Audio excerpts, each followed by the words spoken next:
Good morning, Trump's family. Welcome back to my channel. Have a nice weekend, everyone, and God bless you. Alright, without further ado, let's get into the news this Saturday morning. Well, the Democrats woke up today and they were having a real one as Kyrsten Sinema. The senator from Arizona, Democrat, has announced that she is no longer a Democrat and will now be an independent, putting in jeopardy their control of the Senate. And that's what they were most angry about over on Twitter. The left absolutely flipping out over on Kyrsten Sinema. Well, we know she's been a thorn in their side now for some time over the course of the last couple of years, not willing to bend the rules to abolish the filibuster, so they can ram in more justices on the Supreme Court and to do other things they want to do. And she's been a very individual who has been a roadblock for him in many ways, and now they are absolutely they're just saying they're eviscerating her on Twitter, and it's absolutely hilarious as they eat their own. That's fantastic. Fantastic. Only Joe Manchin would become an independent or Republican. That would be even better if he said, hey, guys, I'm in this really deep red Republican state of West Virginia. Maybe I should become a Republican. And bam, all of a sudden now the Democrats lose control of the Senate, which would be phenomenal anyway. So let's go and take a look what we have here coming to us from Twitchy. Today Kyrsten Sinema officially becomes independent and the left flips out, and all sorts of arguable kind of leftists love Liz Cheney for turning on Republicans but are pissed at Kyrsten Sinema for being an independent because, of course, when a Republican craps all over the party, they're putting country over party, but if a Democrat does it, it's clearly she's open to being bought, a traitor, dark money, a big meanie head. Sinema followed up announcement with Twitter, or this thread on Twitter. She said, this is her official Twitter here and natural extensions of my service since I was first elected to Congress. I had joined the growing numbers of Arizona to reject party politics by declaring my independence front a both broken partisan system in Washington and formally register as an Arizona independent. She says over the past 4 years I've worked proudly with other senators of both parties and forged consensus on successful laws helping everyday Arizonans build better lives in themselves and their families. Becoming an independent won't change my work in the Senate. My service to Arizona remains the same. Read my full op-ed here. While they absolutely went nuts over on Twitter her service, look at these people praising Liz Cheney, knowing Liz voted with the tyrant 93% of the time just makes us laugh all the more. She went here, says Lancet Drink, says once stood up for morals against a would-be tired and the other one's more leeway to fight for her campaign donor. Stop making bad faith arguments. Number one here. In other words, she will be selling her vote to the highest bidder for the next 2 years. Here's one more, except the thing is not about you at all. Kyrsten, your representative, no one cares about your voice. The will of the people needs to be heard. The people that voted for you weren't independent. They had a set of ideals they want you to push for. You're a disappointment. No one hears the Darwin. Hi, I'm Kyrsten Sinema. I'm only here for the money. Interesting how you waited until Georgia election was over, that the Arizona election was certified before announcing this, so now you basically revealed for the next 2 years you could vote can be bought. And because Democrats never buy votes, right? Can her voters sue her? Just wondering. Someone says drama queen with an F to pour mask on? And our West says, well, I suppose this allows you to stop pretending you're in office for a reason other than lining your own pockets with lobbyist dollars. Arizona just voted for a Democrat senator, and governor sounds like Democrats are what Arizona wants. What a convenient time for you to make this decision. Arizona is also voted for Republicans' House by a margin of 56-43, so what's your point? Exactly? Oops. There's no point. No one says I contribute. You do, from Georgia, and a phone bank for your election that paved the way for Democrats' field by early exit. Don't even think of contesting in Democratic primaries. This is the dark money in politics, does. It just goes on and on. Here's the last one. I think he made the crybabies mad. Yes, absolutely. There's another one.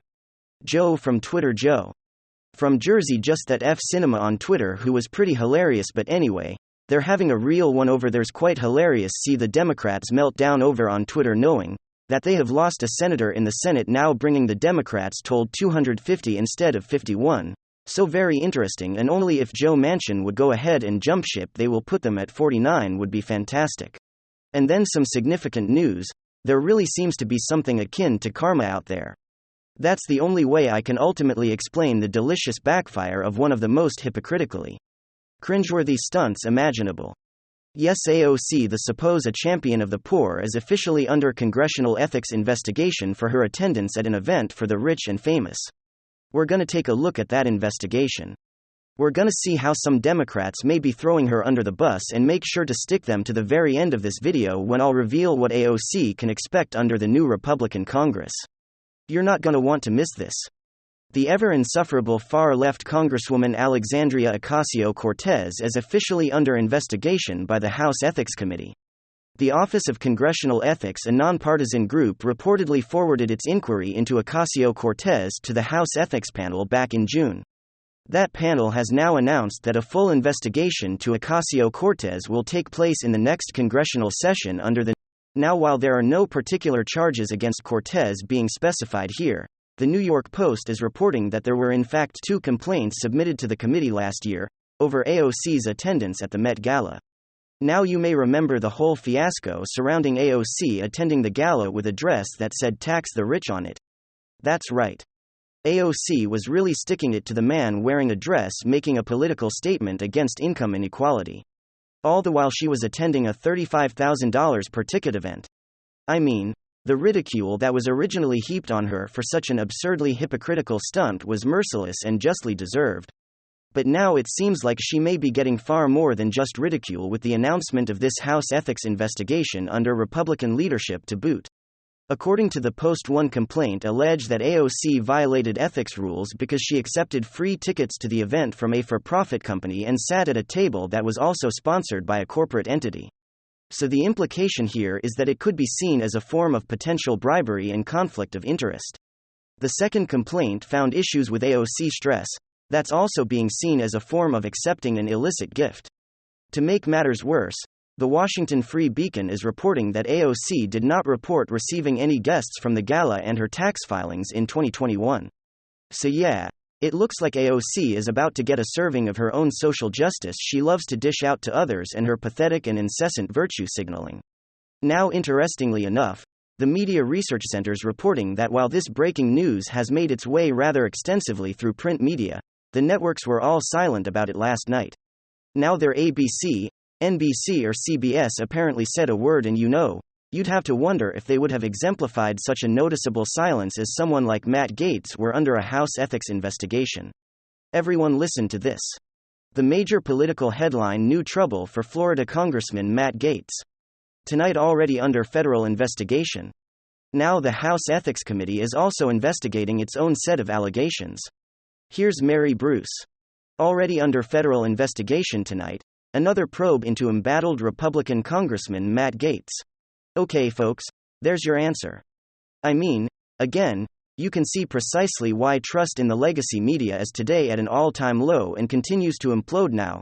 What's so interesting here is the extent to which this may all indeed be a political hit job from within the Democratic Party. We've been talking a lot of late about how the Republicans have been forming a circular firing squad shooting their own, but the Democrats can do it too.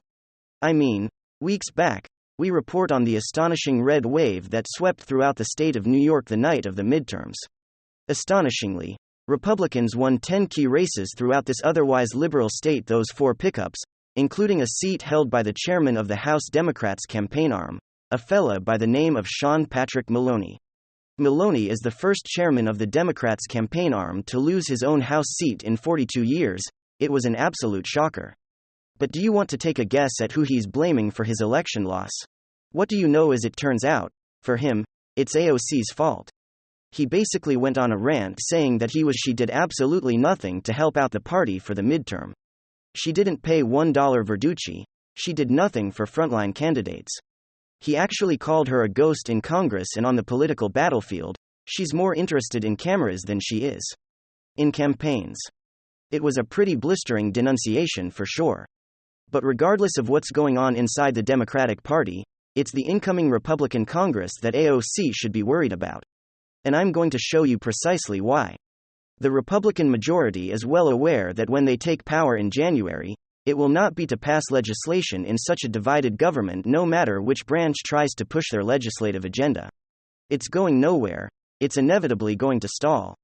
And so already, the presumptive Speaker of the House, Kevin McCarthy has said that this congressional session is going to be a radically investigative session. They'll be launching extensive oversight committee investigations into Hunter Biden and the Biden crowd crime family, right 10% for the big guy, the horrific corruption inside the FBI. They're already saying they're adding the bombshell revelations from the Twitter files dump. And of course, the whole Fauci fiasco. That's going to be fascinating to say the least. But now we got AOC in the hot seat, and one of the most irritating, shilling, grating voices imaginable that the Democrats as well as Republicans would love to silence. It's going to be fascinating to see to what extent the Republicans are going to use this ethics investigation as leverage over AOC. Regardless, it would be quite the example of ironic justice where AOC, the supposed champion of the poor, were she to be politically brought down as a result of attending a celebrity gala for the rich and famous. That hypocrisy that was on display for all to see does seem to have some much-needed karma entailed within it. AOC is looking to punish the rich. It appears that her punitive desires are going to begin with herself. Let me know what you guys think in the comment section. Of course, leave a like if you enjoyed the video, and of course possibly subscribe if you're up for it. I'm gonna get back to work. I want to thank you guys for watching and